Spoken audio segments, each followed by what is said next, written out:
இந்த வீடியோவில் நம்ம எக்ஸசைஸ் 5.1 பார்க்க போகிறோம். அதில் ஏரியா ஆஃப் அ ட்ரையாங்கிள் எப்படி கண்டுபிடிக்கிறது அப்படின்றத நம்ம பார்க்க போகிறோம். நம்மளோட லோவர் கிளாஸஸில் area of the triangle equal to half into base into height அப்படிங்கிற ஃபார்முலாவை யூஸ் பண்ணி ஏரியா நம்ம கண்டுபிடிச்சிருக்கோம். இங்கே coordinate ஜாமெட்ரியில் 3 points x1, y1, x2, y2 and x3, y3 அப்படின்ற 3 பாயிண்ட்ஸை கொடுத்துட்டு ஏரியா ஆஃப் த ட்ரையாங்கிள் நம்மளை கண்டுபிடிக்க சொன்னால் என்ன ஃபார்முலா பயன்படுத்தலாம் அப்படின்னு நம்ம ஃபஸ்ட்டு பார்க்க போகிறோம்.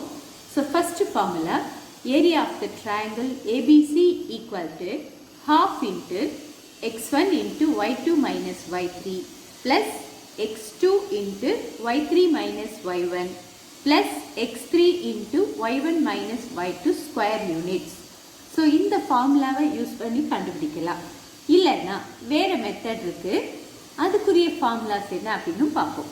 ஸோ அனதர் மெத்தடில் என்ன ஃபார்முலான்னு பார்த்தீங்கன்னா half of x1, x2, x3, x1, y1, y2, y3, y1.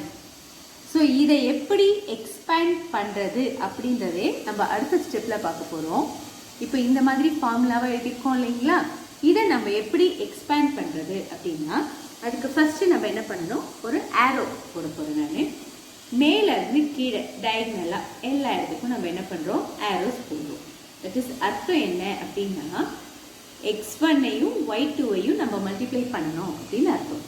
Same x2ஐயும் y3ஐயும் multiply பண்ணணும், x3ஐயும் y1ஐயும் மல்டிப்ளை பண்ணணும். இந்த மல்டிப்ளை பண்ணுறோம் இல்லையா, அது எல்லாத்தையும் நம்ம ஒன்றா சேர்த்து எழுதணும். தட் இஸ் half ஆஃப், இப்போ நம்ம மேலே ஆரோ போட்டிருக்கோம் பாருங்கள், அதெல்லாம் மல்டிப்ளை பண்ணி எழுத போகிறேன். x1 into y2, x1 y2 plus add பண்ணணும் அது கூட. அடுத்தது என்ன, x2 y3 ப்ளஸ் நெக்ஸ்ட் என்னன்னு பார்த்தீங்கன்னா x3 y1. ஸோ இது ஃபுல்லாக நம்ம மேலேருந்து கீழே டவுன்வேர்டில் நம்ம ஆரோஸ் போட்டிருக்கோம். அந்த வேல்யூஸை எல்லாம் நம்ம மல்டிப்ளை பண்ணி ஆட் பண்ணணும். தென் ப்ராக்கெட் க்ளோஸ் பண்ணிவிட்டு மைனஸ். இப்போ நம்ம கீழே இருந்து மேலே வர்றதெல்லாம் மல்டிப்ளை பண்ண போகிறோம். ஸோ இப்படி மல்டிப்ளை பண்ண போகிறோம். அப்போ என்ன வருது அப்படின்னு பாருங்கள், y1 x2 நெக்ஸ்ட் பார்த்தீங்கன்னா plus y2 x3 plus y3 x1. இது எல்லாம் சேர்த்து நம்ம ஒரு ப்ராக்கெட் போட்டிருக்கோம். ஸோ இதில் இருந்து இந்த ஸ்டெப் எப்படி வந்துச்சு, எப்படி நம்ம எக்ஸ்பேண்ட் பண்ணோம் அப்படின்றத நம்ம சொல்லியிருக்கோம். இப்போ என்னென்னா நம்ம இதை ஃபார்முலாவாக யூஸ் பண்ணலாம், இல்லைன்னா இந்த கிடைச்ச ஆன்சரை கூட ஸ்ட்ரைட்டாகவே நீங்கள் மெமரைஸ் பண்ண முடியும்னா மெமரி பண்ணிவிட்டு இதையும் ஃபார்முலாவாக யூஸ் பண்ணலாம். ஆக்சுவலாக நமக்கு 2 ஃபார்ம்ஸ் இருக்குது. இது ஃபஸ்ட்டு ஃபார்ம், இது நம்ம செகண்ட் ஃபார்ம் அப்படின்னு சொல்லியிருக்கோம். பட் நான் என்ன யூஸ் பண்ண போகிறேன் அப்படின்னு பார்த்தீங்கன்னா இந்த ஃபார்முலாவை தான் நம்ம யூஸ் பண்ண போகிறோம். ஏன்னா இதை நமக்கு மெமரியில் வச்சுக்கிறது ரொம்ப easy. Area of the triangle அப்படின்னே half of x1, x2, x3, x1, y1, y2, y3, y1 அப்படின்னு நம்ம ஈஸியாக மெமரியில் வச்சுக்கலாம். அதுக்கு பிறகு அந்த வேல்யூஸ் எப்படி எக்ஸ்பேண்ட் பண்ணணும் அப்படின்றத நம்ம தெளிவாக ஞாபகம் வச்சுக்கோங்க. ஃபஸ்ட் நம்ம என்ன பண்ணோம், டயக்னலாக மேலேருந்து கீழே ஆரோஸ் போடுறோம், அதையெல்லாம் மல்டிப்ளை பண்ணி நம்ம ஆட் பண்ணணும். ஃபஸ்ட் அது ஹாஃப் வரும். அடுத்தது மைனஸ் ஆஃப், சப்ராக்ட் பண்ணணும். அதிலேருந்து எதையெல்லாம் என்ன, கீழே இருந்து மேல் நோக்கி ஆரோஸ் போட்டு அதையெல்லாம் மல்டிப்ளை பண்ணி ஆட் பண்ணுறோம். அதைத்தான் நமக்கு ஃபஸ்ட்டு கிடைச்ச வேல்யூலேருந்து சப்ராக்ட் பண்ணுறோம். ஸோ இதை எப்படி பண்ணுறோம் அப்படின்றது மட்டும் தெரிஞ்சால் போகிறோம். இந்த எக்ஸசைஸ் ஃபுல்லாகவே நமக்கு ரொம்ப ஈஸியான ஒரு எக்ஸசைஸாக இருக்கும். ஓகே, இப்போ ஃபார்முலாஸ் தெரியும் உங்களுக்கு. Either you can use this formula, இல்லை இதை யூஸ் பண்ணலாம், இல்லை ஸ்ட்ரெயிட்டாக நான் இதை யூஸ் பண்ணுறேங்க மிஸ் அப்படின்னா கூட நீங்கள் மெமரைஸ் பண்ணிவிட்டு யூஸ் பண்ணலாம். பட் மிஸ் இந்த எக்ஸசைஸை ஃபுல்லாக இந்த ஃபார்முலாவை யூஸ் பண்ணி தான் ப்ரொசீட் பண்ண போகிறேன். இப்போ நம்ம எக்ஸசைஸில் ஃபஸ்ட்டு சம் பார்க்க போகிறோம். So exercise first sum, find the area of the triangle formed by the points. 2 part கொடுத்துருக்காங்க இதில். First part 1, -1, -4, -6 and -3, -5. இந்த ஏரியா கண்டுபிடிக்கும் போது முக்கியமான விஷயம் என்ன பார்க்கணும் அப்படின்னாக்கா நம்ம இந்த பாயிண்ட்ஸ் எல்லாம் ஆன்டி கிளாக்வைஸ் டைரக்ஷனில் எடுக்கணும். அது என்ன anti clockwise direction? First, what is the meaning for clockwise? கடிகார சுத்துற திசைக்கு தான் நம்ம கிளாக்வைஸ் அப்படின்னு சொல்கிறோம். ஃபார் எக்ஸாம்பிள் பார்த்தீங்கன்னா கடிகாரம் எப்படி சுற்றும்னா இப்படி சுற்றும் இல்லையா? இங்கே 12லேருந்து அப்படியே 1 2 3 4 5 6ன்னு இப்படி சுற்றும். இது கிளாக்வைஸ் டைரக்ஷன். ஆன்டி கிளாக்வைஸ் டைரக்ஷன்னா கடிகாரம் சுற்றுற திசைக்கு எதிர் திசையில் பாயிண்ட்ஸ் எடுக்கணும்னு அர்த்தம். தட் இஸ், இப்போ நான் ஃபர்ஸ்ட் குவாட்ரண்ட்டில் ஆரம்பிக்கிறேன்னா அடுத்து நான் செகண்ட் தேர்ட் இப்படி தான் வரணும். ஸோ இது என்ன டைரக்ஷன்? Anti clockwise direction. எப்போவுமே கோஆர்டினேட் ஜியாமெட்ரியில் பார்த்தீங்கன்னா ஆல் பாயிண்ட்ஸ் இது எல்லாமே நம்ம ஆன்டி கிளாக்வைஸ் டைரக்ஷனில் தான் சூஸ் பண்ணுவோம். இங்கே ஏரியா கண்டுபிடிக்கிறதுக்கு நம்ம பாயிண்ட்ஸை ஆன்டி கிளாக்வைஸ் டைரக்ஷனில் சூஸ் பண்ண பிறகு ஏரியாக்குள்ளே போகணும். நம்ம சூஸ் பண்ணாமல் நம்ம அப்படியே போடும்போது சம்டைம்ஸ் அது கிளாக்வைஸ் டைரக்ஷனில் இருந்தால் நமக்கு ஆன்சர் நெகட்டிவாக வரும். நமக்கு தெரியும் area cannot be negative. Area எப்பவுமே பாசிட்டிவாக தான் இருக்கும். நெகட்டிவாக வர்றதுக்கான ரீசன் நம்ம பாயிண்ட்ஸை கரெக்டாக எடுக்கலை அப்படின்றது தான். அப்போ நம்ம பாயிண்ட்ஸ் எப்படி எடுக்கணும்? ஆன்டி கிளாக்வைஸ் டைரக்ஷனில் சூஸ் பண்ணணும். அது ஆன்டி கிளாக்வைஸ் டைரக்ஷனில் சூஸ் பண்ணணும்னா ஃபஸ்ட்டு நம்ம ரஃப்பாக ஒரு பாயிண்ட்டை பிளாட் பண்ணணும். திஸ் இஸ் ரஃப் டயக்ராம் தான். நம்ம என்ன பண்ண போகிறோம்? ஒரு எக்ஸ் ஆக்சிஸும் ஒய் ஆக்சிஸும் போட்டிருப்போம். இந்த ஃபர்ஸ்ட் பார்ட்டில் இருக்கக்கூடிய அந்த 3 பாயிண்ட்ஸையும் நம்ம மார்க் பண்ணுறோம். ஃபர்ஸ்ட் என்ன இருக்குது பாருங்கள், 1, -1. ஸோ அந்த பாயிண்ட்டை மார்க் பண்ணிட்டோம். அடுத்த பாயிண்ட் என்ன? -1, 6. -4, 6 இதோ இருக்கு பாருங்க. நம்ம அந்த பாயிண்ட்டை மார்க் பண்ணியிருக்கோமா? -4, 6. நெக்ஸ்ட் -3, -5. இந்த 3 பாயிண்ட்ஸையும் நம்ம என்ன பண்ணிட்டோம்? மார்க் பண்ணிட்டோம். மார்க் பண்ணி முடிச்ச உடனே ஸ்கேல் வச்சு இதை ஜாயின் பண்ணிக்கோங்க. உங்களுக்கு ஒரு ட்ரையாங்கிள் கிடைக்கும். ஸோ நம்ம எல்லா பாயிண்ட்ஸையும் ஜாயின் பண்ணுறோம்.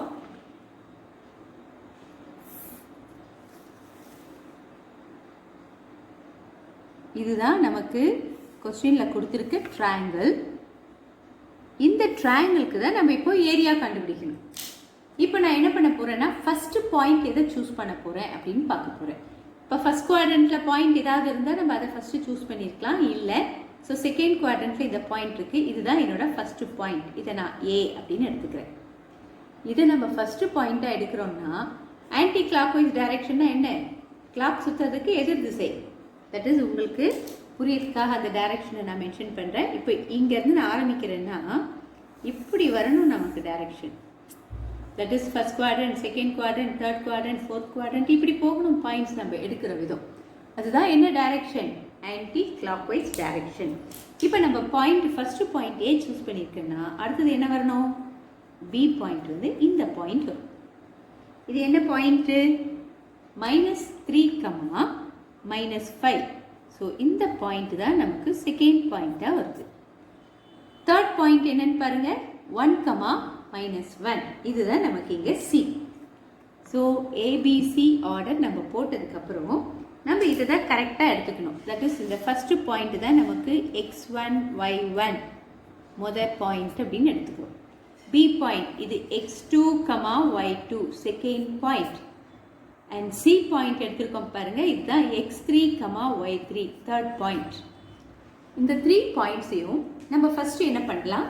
இங்கே எழுதிக்கலாம். x1 y1க்கு நம்ம என்ன பாயிண்ட்டை எடுத்திருக்கோம்? என்ன எடுத்திருக்கோம் பாருங்க, -4, 6 நம்ம எடுத்திருக்கோம். அடுத்து x2, y2 செகண்ட் பாயிண்ட்டை நம்ம எதை சூஸ் பண்ணியிருக்கோம்? -3, -5 அதைத்தான் நம்ம பி பாயிண்ட்டாக செகண்ட் பாயிண்ட்டாக சூஸ் பண்ணியிருக்கோம். Next third point C point. அது நம்ம என்னென்னு எழுதுவோம்? x3, y3. இந்த x3, y3ங்கிறதெல்லாம் நமக்கு ஃபார்முலாவில் இருக்கிற சிம்பிள்ஸ். அதோட வேல்யூ இங்கே என்னன்னு தெரிஞ்சுக்கிறதுக்காகத்தான் நம்ம இப்படி எழுதுகிறோம். x3, y3யோட வேல்யூ என்னன்னு பாருங்க, 1, -1. இப்போ நம்ம கிவன் பாயிண்ட்ஸை எழுதிட்டோம் 3 பாயிண்ட்ஸையும். இப்போ இதுக்கு என்ன அர்த்தம்னா x1ஓட வேல்யூ -4, y1ஓட வேல்யூ 6. அதான் இதுக்கு அர்த்தம். x2ஓட வேல்யூ -3, y2க்கு value -5, x3 value 1, y3 value -1. இப்போ நம்மக்கிட்ட x1 y1 x2 y2 இது எல்லாத்துக்கும் வேல்யூஸ் இருக்கு. நம்ம ஏரியா ஆஃப் தி ட்ரையாங்கிள் கண்டுபிடிக்கலாம். So area of triangle ABC, ABC ஆர்டரில் தான் நம்ம ஏற்கனவே இங்கே பாயிண்ட்ஸ் நம்ம எழுதியிருக்கோம். ஃபார்முலா என்ன அப்படின்னு பார்த்தீங்கன்னா நமக்கு ரொம்ப ஈஸியான ஃபார்முலாவை நம்ம சூஸ் பண்ணுறோம். x1 x2 x3 x1 y1 y2 y3 y1. So இதுதான் ஏரியா ஆஃப் தி ட்ரையாங்கிளுடைய ஃபார்முலா. இப்போ நம்மக்கிட்ட வேல்யூஸ் இருக்கு இல்லையா, x1க்கு என்ன வேல்யூ, x2க்கு என்ன வேல்யூ, இந்த வேல்யூஸ் எல்லாம் நம்ம சப்ஸ்டியூட் பண்ண போகிறோம். x1ஓட வேல்யூ பாருங்க -4 அண்ட் x2ஓட வேல்யூ -3, x3ஓட வேல்யூ 1, x1ஓட வேல்யூ -4. ஸோ எல்லா வேல்யூஸையும் நம்ம போட்டிருக்கோம். அடுத்து y1ஓட வேல்யூ என்ன பாருங்க 6, y2 value -5 and y3 value -1, then y1 value 6. So இங்கே நம்ம ஃபார்முலா எழுதியிருக்கோம். அந்த ஃபார்முலாவில் இருக்கக்கூடிய x1 x2 x3 y1 y2 y3க்கெல்லாம் நம்மளுடைய கிவன் கொஸ்டினில் என்ன வேல்யூஸ் கொடுத்துருக்காங்க அப்படின்றத இங்கே எழுதியிருக்கோம். அண்ட் ஃபார்முலா எக்ஸ்பிளைன் பண்ணும்போதே நம்ம சொன்னோம் இதை எப்படி எக்ஸ்பேண்ட் பண்ணுறது அப்படின்ட்டு. ஃபஸ்ட்டு நம்ம மேலேருந்து கீழே டயக்னலாக என்ன போடணும், ஆரோஸ் போட்டுக்கணும். மேலேருந்து கீழே டயக்னலாக ஆரோஸ் போட்டிருக்கோம். அதுக்கு என்ன அர்த்தம் அப்படின்னா, ஃபஸ்ட் இங்கே ஃப்ரண்ட்டில் இருக்க ஹாஃப் அப்படியே எழுதியிருக்கேன். இந்த வேல்யூஸ் எல்லாம் நம்ம மல்டிப்ளை பண்ணணும், மல்டிப்ளை பண்ணி ஆட் பண்ணணும்னு அர்த்தம். தட் இஸ் -4ஐயும் -5ஐயும் ஃபஸ்ட்டு நான் என்ன பண்ணணும், மல்டிப்ளை பண்ணணும். பாருங்க -4 × -5. அடுத்த சம் எல்லாம் போடும்போது ஸ்ட்ரெயிட்டாக இதை காமிச்சோன்னே நான் மல்டிப்ளை பண்ணியே போட்டுடுவேன். -× -+, 4 5s are 20 அப்படின்னு இந்த இடத்துல 20ன்ற வேல்யூஸே போட்டுடலாம். இது ஃபஸ்ட்டு சம் அப்படிங்கிறதுனால நான் உங்களுக்கு ஸ்டெப் எதையுமே ஜம்ப் பண்ணாமல் ஸ்ட்ரெயிட்டாக போடுறேன். இது ரெண்டையும் மல்டிப்ளை பண்ணுறோம். -4 × -5 ப்ளஸ் ஆட் பண்ணணும். அடுத்து எதையும் மல்டிப்ளை பண்ணோம், -3ஐயும் -1ஐயும். -3 × -1 நெக்ஸ்ட் ப்ளஸ். அடுத்து எதையும் நம்ம மல்டிப்ளை பண்ணணும்னு பாருங்கள், 1ஐயும் 6ஐயும் மல்டிப்ளை பண்ணணும். 1 × 6. இப்போ நம்ம என்ன பண்ணியிருக்கோம் அப்படின்னு பார்த்தீங்கன்னா, ஒரு மேலேருந்து கீழே வர வேல்யூஸ் எல்லாம் மல்டிப்ளை பண்ணி எழுதிட்டோம். இதுக்கப்புறம் என்ன பண்ணணும்னு சொன்னோம், சப்ராக்ட் பண்ணணும். எதை சப்ராக்ட் பண்ணணும், கீழே இருந்து மேலே டயக்னலாக நம்ம இப்போ லைன் வரையணும். இந்த வேல்யூஸ் எல்லாம் மல்டிப்ளை பண்ணி ஆட் பண்ணி அதைத்தான் நம்ம சப்ராக்ட் பண்ணணும். அப்போ இதை எப்படி எழுதலாம் பாருங்க, 6 × -3 ப்ளஸ் -5 × 1 ப்ளஸ் -1 × -4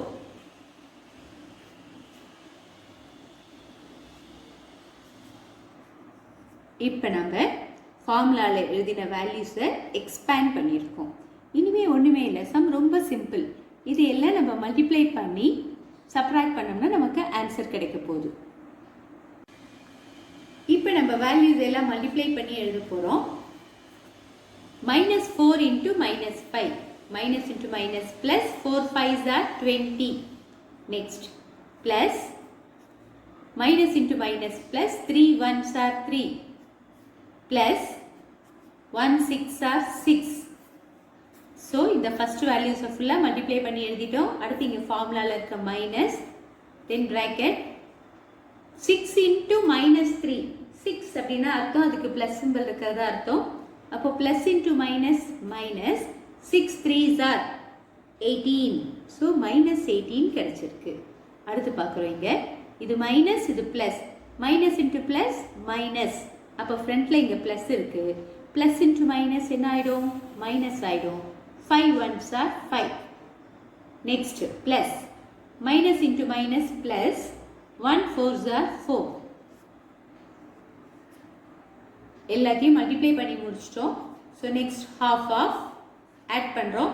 20 + 3 + 6 29 நெக்ஸ்ட் இங்கே இருக்க மைனஸ், இந்த ரெண்டு டேர்மும் மைனஸாக இருக்குது. ஸோ சேம் சிம்பிள் இருந்தால் ஆட் பண்ணிக்கலாம். -23, இது +4. அப்போ நம்ம 4 சப்ராக்ட் பண்ணணும்.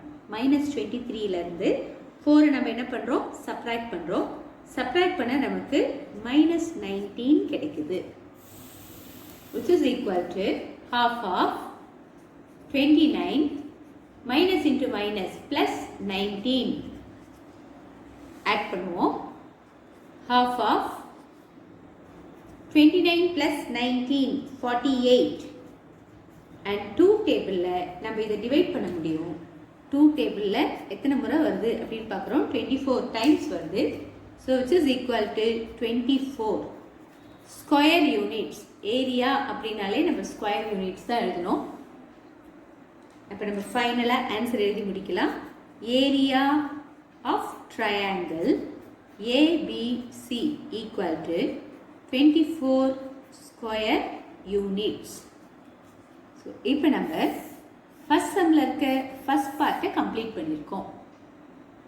Second part question, find the area of the triangle -10, -4, -8, -1 and -3, -5. நம்ம ஏற்கனவே சொல்லிட்டோம், ஃபார்முலா அப்ளை பண்ணுறதுக்கு முன்னாடி ஒரு ரஃப் டயக்ராம் வரைஞ்சிட்டு பாயிண்ட்ஸ் எல்லாம் ஆன்டி கிளாக்வைஸ் டைரக்ஷனில் நம்ம ஆர்டராக சூஸ் பண்ணிக்கணும். அப்போ தான் நமக்கு ஆன்சர் நெகட்டிவாக வராது. ஸோ இப்போ நம்ம ரஃப் டயக்ராம் வரைஞ்சிருக்கேன். ஃபர்ஸ்ட் பாயிண்ட் என்ன, -10, -4 இந்த பிளேஸில் இருக்குன்னு மார்க் பண்ணியிருக்கோம். -8, -1 மார்க் பண்ணியிருக்கோம். அடுத்து -3, -5. இப்போ நமக்கு இருக்கிற பாயிண்ட்ஸில் பார்க்கும்போது ஃபர்ஸ்ட் நான் இந்த பாயிண்ட் எடுக்கிறேன் அப்படின்னா அடுத்ததான் நான் என்ன பாயிண்ட் எடுக்கணும், செகண்டா, அடுத்தது தேர்டு. ஏன்னா நமக்கு ஆன்டி கிளாக்வைஸ் டைரக்ஷனில் அப்படி தான் எடுக்க முடியும். ஸோ அதை நம்ம நேம் கொடுத்துக்கலாம். ஏபிசி அப்படின்ட்டு நம்ம நேம் கொடுத்துக்கலாம். ஏபிசி இந்த ஆர்டரில் தான் நம்ம பாயிண்ட்டை சூஸ் பண்ணணும் நம்ம சம் போடும்போது. இப்போ இதை நம்ம ஜாயின் பண்ணிக்கலாம். ட்ரையாங்கிள் நமக்கு கிடைச்சிடும். ஸோ 3 பாயிண்ட்ஸ் கொடுத்த பாயிண்ட்டை நம்ம என்ன பண்ணுறோம், ரஃபாக பிளாட் பண்ணுறோம். ரஃப் டயக்ராம் தான் இது, எக்ஸாக்டாக இருக்கணுன்ற அவசியம் இல்லை. இதோட மெயின் பர்பஸ் என்னென்னா பாயிண்ட் ஆன்டி கிளாக்வைஸ் டைரக்ஷனில் எது ஃபஸ்ட்டு, செகண்டு, தேர்ட் அப்படின்னு நாம் ஐடென்டிஃபை பண்ணுறதுக்காக தான் இந்த டயக்ராம். இப்போ இந்த டயக்ராம் நம்ம போட்டு முடிச்சிட்டோம். இப்போ நான் பாயிண்ட்ஸ் என்ன அப்படின்னு எழுத போகிறேன். ஃபஸ்ட்டு எனக்கு தேவை x1, y1 ஃபஸ்ட்டு பாயிண்ட். எது நம்ம ஃபஸ்ட்டு ஏன்னு கொடுத்துருக்கோன்னு பாருங்கள். அப்போது -8, -1 இதுதான் நம்மளுடைய ஃபஸ்ட்டு பாயிண்ட்டாக இருக்குது. Next x2, y2 second point. Second point என்ன, b -10, -4. Third point x3, y3 அதான் நம்ம c பாயிண்ட்டாக எடுத்திருக்கோம். -3, -5. இப்போ கொடுத்த பாயிண்ட்ஸை ஃபுல்லாக நம்ம கிவன் பாயிண்ட்ஸை x1, y1, x2, y2 அப்படின்னு எழுதியிருக்கோம். இப்படி எழுதுறதோட பர்பஸ் என்ன அப்படின்னா எந்த x1ஓட வேல்யூ, x2ஓட வேல்யூ, x3ஓட value, y1 value, y2 value, y3 value அப்படின்னு தெரிஞ்சுக்கிறதுக்காக தான் நம்ம இப்படி எழுதியிருக்கோம். இப்போ இங்கே பார்க்கும்போதே நமக்கு தெரியும் x1ஓட வேல்யூ என்ன, -8, x2ஓட வேல்யூ -10, x3ஓட வேல்யூ -3. கோஆர்டினேட்ஸில் பாயிண்ட்ஸில் ஃபஸ்ட்டு வர வேல்யூ எப்போவுமே எக்ஸ் ஆக்சிஸ் வேல்யூ, அதை தான் x1, x2, x3 அப்படின்னு ரெப்ரசன்ட் பண்ணுவோம். அதே மாதிரி செகண்ட் வர வேல்யூ ஒய் ஆக்சிஸோட வேல்யூ, அதை எப்படி குறிப்பாங்க, y1, y2, y3 அப்படின்னு குறிச்சிருப்பாங்க. இப்போ நம்ம என்ன பண்ணலாம், ஃபார்முலா எழுதி சப்ஸ்டியூட் பண்ணலாம். Area of triangle ABC equal to half of formula என்ன, x1, x2, x3, x1, y1, y2, y3, y1. So இதுதான் நமக்கு தேவையான ஃபார்முலா. இப்போ இந்த ஃபார்முலாவில் நம்ம என்ன பண்ண போகிறோம் அப்படின்னு பார்த்தீங்கன்னா எல்லா வேல்யூஸையும் சப்ஸ்டியூட் பண்ண போகிறோம். half of x1 வேல்யூ என்ன, இது x1 value, x2 value, x3 value. So -8, -10, -3, again x1 அதனால் -8. அதே போல் இது y1, இது y2, இது y3 ஓட வேல்யூ. திருப்பவும் நம்ம y1 வேல்யூ இந்த ஃபார்முலாவுக்கு எழுத வேண்டியிருக்கும். இப்போது y1 ஃபார்முலாவில் இருக்குது y1, நெக்ஸ்ட் ஃபார்முலாவில் y2, ஃபார்முலாவில் என்ன இருக்குது y3, அடுத்து ஃபார்முலாவில் என்ன இருக்குன்னா y1. ஸோ y1ஓட வேல்யூ மறுபடியும் -1 அப்படின்னு எழுதியிருக்கோம். இதை எழுதி முடிச்சோடனே நம்ம லாஸ்ட் டைமே சொன்னோம் எப்படி இதை எக்ஸ்பேண்ட் பண்ணுறது அப்படின்னு நம்ம போன பார்ட்லேயே பார்த்துருக்கோம். ஃபர்ஸ்ட் நம்ம மேலே இருந்து கீழ் நோக்கி என்ன பண்ணுங்க, டயக்னலாக ஆரோஸ் போடுங்க. இதை ஃபர்ஸ்ட் நம்ம மல்டிப்ளை பண்ணி எழுதிக்கலாம். half of இது எல்லாம் நம்ம என்ன பண்ணோம், மல்டிப்ளை பண்ணோம். -8 into -4. உங்களுக்கு நல்லா மல்டிப்ளை பண்ணி ப்ராக்டிஸ் ஆயிடுச்சுன்னா என்ன பண்ணலாம், straight away -8 into -4, minus into minus plus 8 4s are 32 அப்படின்னு நம்ம போட்டுக்கலாம். +32 அப்படின்னு ஸ்ட்ரெயிட்டாக போடலாம். அதே மாதிரி -10 into -5, minus into minus plus 10 5s are 50, நான் +50 அப்படின்னு ஸ்ட்ரெயிட்டாகவே போடலாம். -3 into -1 +3 அப்படின்னு போடலாம். ஸோ கன்ஃபியூஸ் இருக்குது அப்படின்னா நீங்கள் என்ன பண்ணுங்க, ஸ்டெப் பை ஸ்டெப்பாகவே எழுதுங்க. ஸோ நம்ம என்ன பண்ணணும், -8ஐயும் -4ஐயும் ஃபஸ்ட்டு மல்டிப்ளை பண்ணணும். அடுத்து ப்ளஸ் -10ஐயும் -5ஐயும் மல்டிப்ளை பண்ணணும். ப்ளஸ் -3ஐயும் -1ஐயும் நம்ம மல்டிப்ளை பண்ணணும். இது வரைக்கும் ஒரு ப்ராக்கெட் நமக்கு க்ளோஸ் ஆகுது. அடுத்து மைனஸ், திருப்பி ப்ராக்கெட் ஓப்பன் பண்ணுறோம். இப்போ என்ன பண்ணணும்னா கீழே இருந்து மேல் நோக்கி ஆரோஸ் நம்ம போடணும். கீழே இருந்து மேல் நோக்கி அந்த வேல்யூஸ் எல்லாம் நம்ம மல்டிப்ளை பண்ண போகிறோம். -1 into -10, next plus -4 into -3, plus -5 into -8. So ஃபைனலாக லாஸ்ட்டு க்ளோஸ்டு ப்ராக்கெட் நம்ம போட்டுட்டோம். ஸோ இப்போ என்ன பண்ணியிருக்கோம், கொடுத்த வேல்யூவை இந்த ஃபார்முலாவில் சப்ஸ்டியூட் பண்ணியிருக்கோம். அதை எப்படி எக்ஸ்பேண்ட் பண்ணுறதோ அதை நம்ம எக்ஸ்பேண்ட் பண்ணியிருக்கோம். அடுத்த ஸ்டெப்பில் நம்ம இதையெல்லாம் மல்டிப்ளை பண்ணி எழுத போகிறோம். மல்டிப்ளை பண்ணி எழுதுகிறோம். half of -8 into -4 +32, -10 into -5 +50, -3 into -1 +3. So first one நம்ம கம்ப்ளீட் பண்ணியிருக்கோம். தென் இங்கே இருக்க மைனஸ், செகண்ட் மல்டிப்ளை பண்ணுறோம். Minus into minus plus 1 10s are 10, plus -4 into -3 +12, next plus -5 into -8, 5 8s are 40. இப்போ நம்ம இதெல்லாம் ஆட் பண்ணிக்கலாம். 32 plus 50, 82 plus 3, 85. Then minus 10 plus 12, 22. 22 plus 40, 62. So minus 62. இது நம்ம subtract பண்ண போகிறோம்.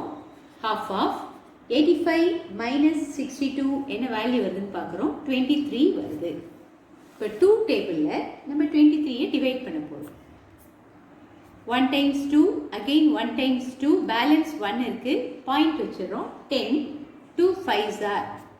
அப்போ ஆன்சர் என்ன கிடைக்குதுன்னு பாருங்க, 11.5 ஸ்கொயர் யூனிட்ஸ். ஸோ ஃபைனலில் ஆன்சர் எழுதி முடிங்க. ஏரியா ஆஃப் த ட்ரையாங்கிள் ABC equal to 11.5 square units.